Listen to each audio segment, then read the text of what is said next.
mirip seperti main layang-layang tapi di bawah laut. Om ini Om, udah di permukaan ini Om.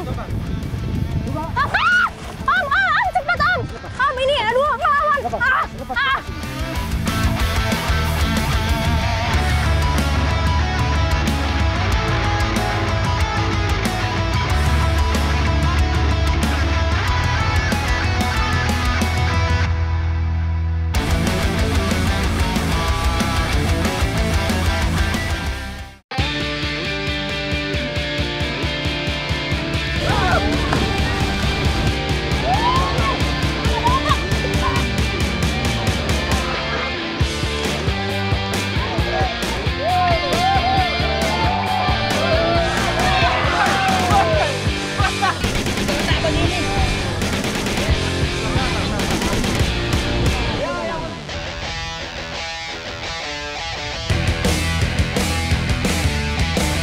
Pulau Sumatera selalu menarik untuk dijelajahi.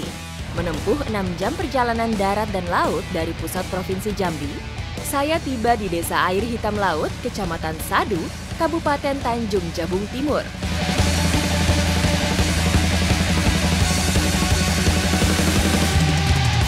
Nah, sekarang saya sudah bersama dengan warga Air Hitam Laut, sedang membawa menara adat Madi Safar yang akan digunakan untuk acara utama nanti menuju ke pantai Air Hitam Laut. Ikuti jejak saya, jejak petualang. Sebelum puncak acara, warga akan membawa sebuah menara yang menjadi ikon tradisi Mandi Safar.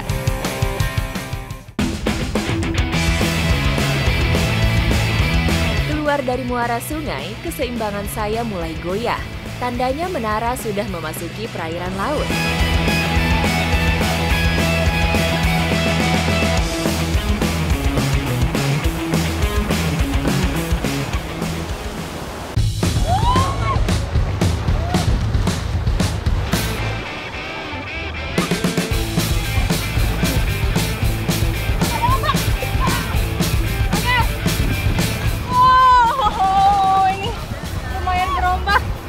Disambut masyarakat juga nih untuk bantuin bawa menara adat ini balik tembok.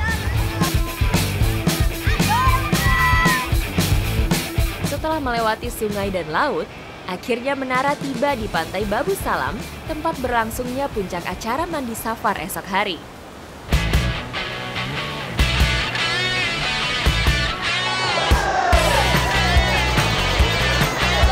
Sebelum puncak acara Mandi Safar dimulai, berbagai kegiatan diselenggarakan untuk meramaikan acara. Salah satunya tradisi lari melanjong.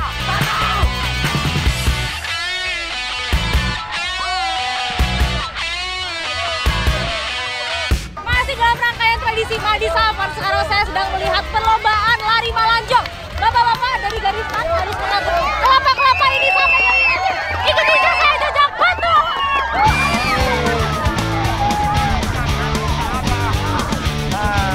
Lari melanjong merupakan permainan tradisional yang diangkat dari keseharian masyarakat Air Hitam Laut, yaitu memungut kelapa di kebun.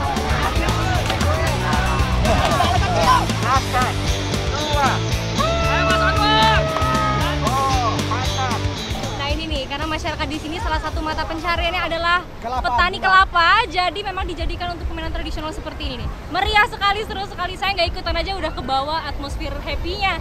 Siap ya Bang? Oke. Peserta akan balap lari secara estafet. Tak sekadar berlari, peserta harus adu cepat memungut kelapa dan membawanya dengan keranjang. Siapa paling cepat kembali tanpa meninggalkan kelapa, dialah yang menjadi pemenang. Bang Tata ini memang biasa. Balik lagi. Meskipun ini belum acara puncaknya Madi Safar, tapi memang acara ini lari melanjong sangat-sangat seru sekali dan menjadi penyemangat untuk acara utama nanti. Ikuti jejak saya, jejak petualang.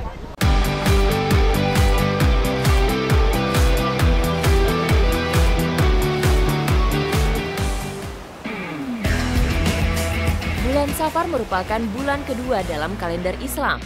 Pada bulan ini masyarakat Air Hitam Laut biasa melakukan tradisi Mandi Safar dan sudah berlangsung sejak tahun 1965. Tradisi ini dibawa oleh nenek moyang masyarakat air hitam laut yang berasal dari suku Bugis. Mereka yang datang akan diberikan selembar daun doa. Oke, ini saya sudah dibagikan daun doa yang biasa diberi ke para tamu sebelum acara dimulai. Ini adalah daun mangga yang sudah berisi doa-doa. Untuk laki-laki, daun dia akan diikat dengan kain putih di kepala. Sedangkan perempuan akan diikatkan ke lengan sebelah kanan. Ini dia yang ditunggu masyarakat.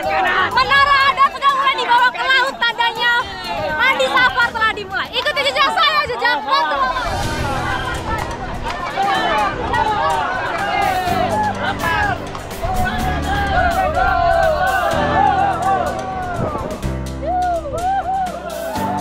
Menara Tunggal mempunyai makna keesaan Tuhan, sekaligus lambang kebersamaan dan persatuan masyarakat air hitam laut.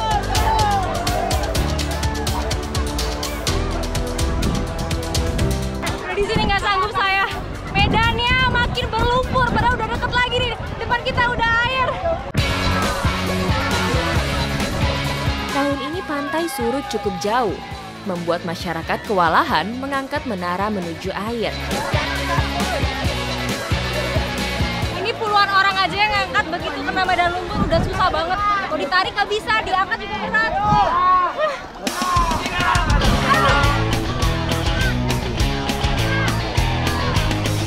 Masyarakat silih berganti mengangkat menara menuju air laut. Budaya gotong royong masih terjaga dalam sendi kehidupan masyarakat air hitam laut.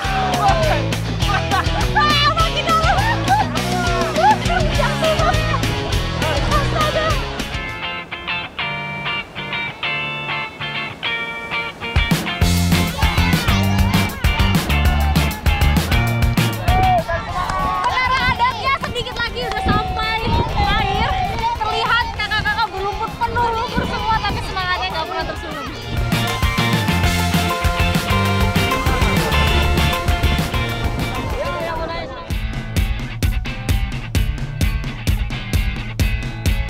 Menara sudah mengapung di atas air. Tandanya acara puncak akan segera dimulai.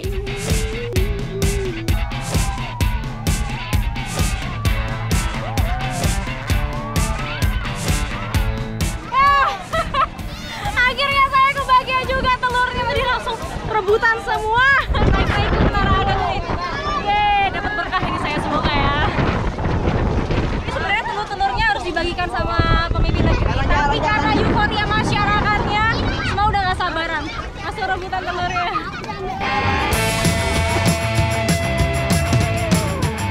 Menara sudah dibawa ke laut dan telur sudah dibagi.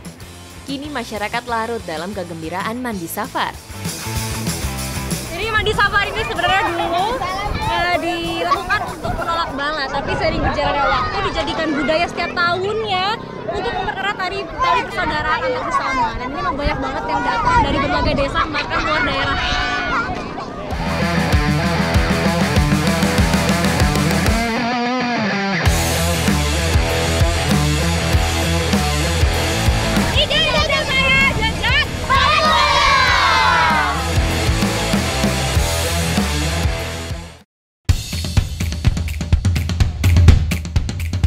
Petualangan saya berlanjut ke Desa Majelis Hidayah, Kecamatan Kuala Jambi, Kabupaten Tanjung Jabung Timur.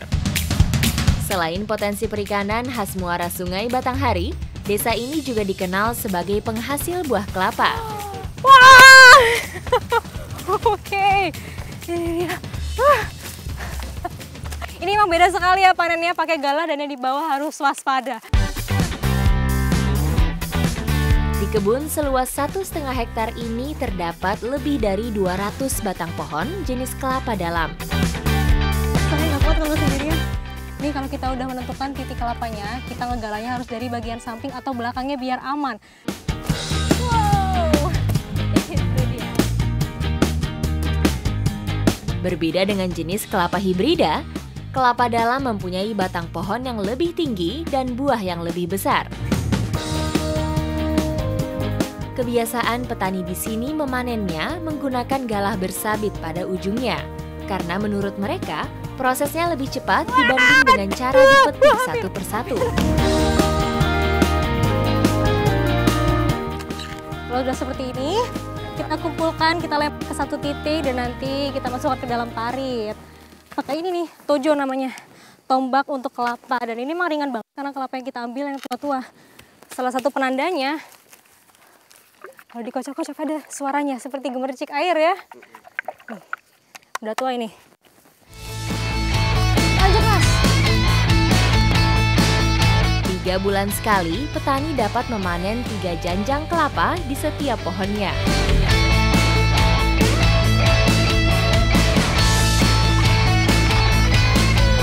Ini adalah bagian paling serunya karena kita sampai nyebur-nyebur parit ini untuk menggiring kelapa-kelapa sampai ke titik akhir. Dan ini memang kalau lagi musim panen bisa dapat sampai 8.000 butir. Jadi kalau angkat satu-satu kan repot ya, kita memanfaatkan parit ini untuk jalurnya kelapa-kelapa. Petani kelapa di desa ini memanfaatkan fenomena pasang surut air laut untuk membawa hasil panennya. Cara sederhana ini dilakukan dengan membuat parit di sekeliling kebun. Ini sebenarnya kondisi airnya lagi konda ya Mas? Konda itu pasang enggak, surut enggak, jadi tanggung. Nah kalau udah seperti ini, kelapanya nggak bisa jalan sendiri, jadi kita harus ikut masuk menggiring seperti ini. Saat air laut pasang, parit akan dibanjiri air dari sungai yang akan menghanyutkan ribuan kelapa ini menuju ke titik pengepulan.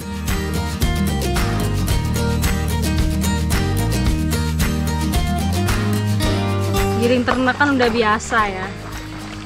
Berat sih enggak, cuman pijakan kita ini lumpur semua, jadi begini nih effortnya.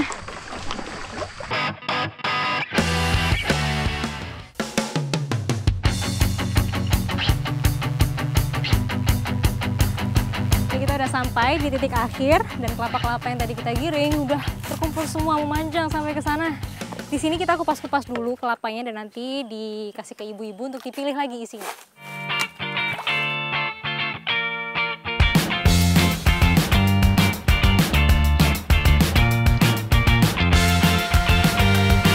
Saat harga kelapa sedang anjlok, petani memilih memanen kelapa untuk dijadikan kopra.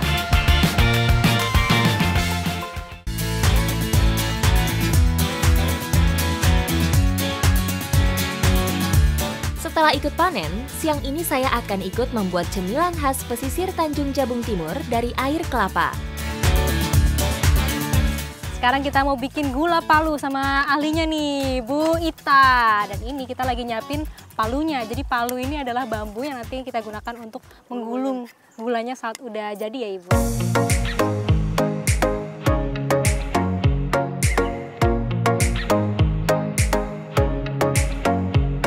Nah, gulanya langsung masuk ya.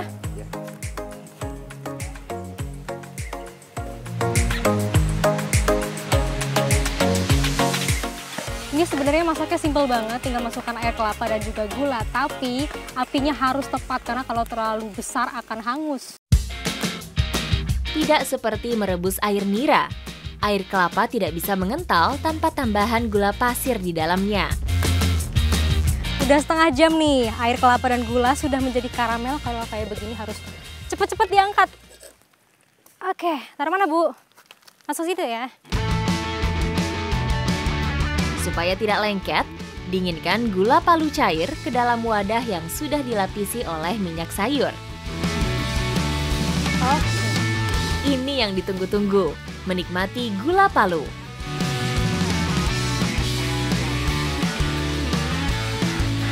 Ini harus digerakkan, terus kalau diem aja dia akan cepet kalau digerakkan mengering. Cepat mengering dia.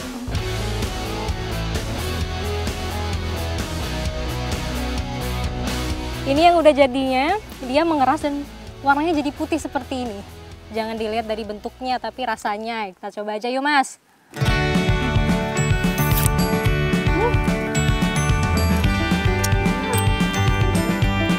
Enak banget. Ini tuh manisnya beda, rasa kelapanya juga kerasa banget, terus nggak sakit di tenggorokan. Kalau teksturnya kayak kue, masa kayak kue kering. Perpaduan manis dan gurih gula Palu membuat cemilan ini memiliki rasa yang khas.